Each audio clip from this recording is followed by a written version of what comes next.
Le marché des produits pour allergiques et intolérants alimentaires à la cote.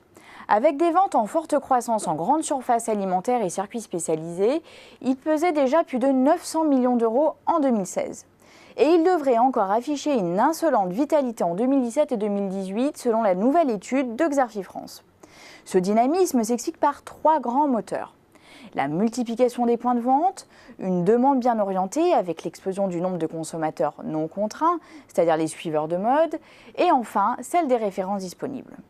En toute logique, les géants de l'agroalimentaire se sont engouffrés dans la brèche pour avoir leur part du gâteau du marché des produits sans gluten et sans lactose. Mais si ces produits ont trouvé leur place dans les rayons des GSA, les risques de bulles et de saturation de l'offre sont réels. En attendant, c'est la guerre des parts de marché.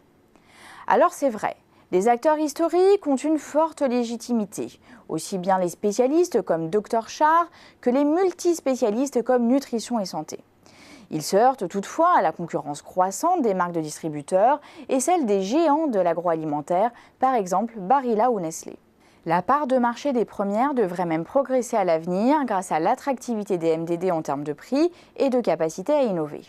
Système U et Lidl ont ainsi chacun lancé leur bière sans gluten. Une chose est sûre, les grandes enseignes ont les moyens de s'imposer. Déjà, elles marchent sur les plates-bandes des circuits spécialisés en se fournissant chez les mêmes producteurs. Les fabricants, eux, cherchent à réitérer le coup de force de Barilla qui s'est imposé en seulement 6 mois sur le segment des pâtes sans gluten. Le développement futur de tous ces acteurs passe par l'élargissement maximal de la base de consommateurs au-delà des seules personnes intolérantes. N'oublions pas en effet qu'il s'agit d'un marché d'offres. Autre axe, la multiplication des références ou encore la diversification de l'offre vers des nouveaux segments porteurs mais peu exploités. Je pense par exemple aux plats préparés ou aux produits de snacking.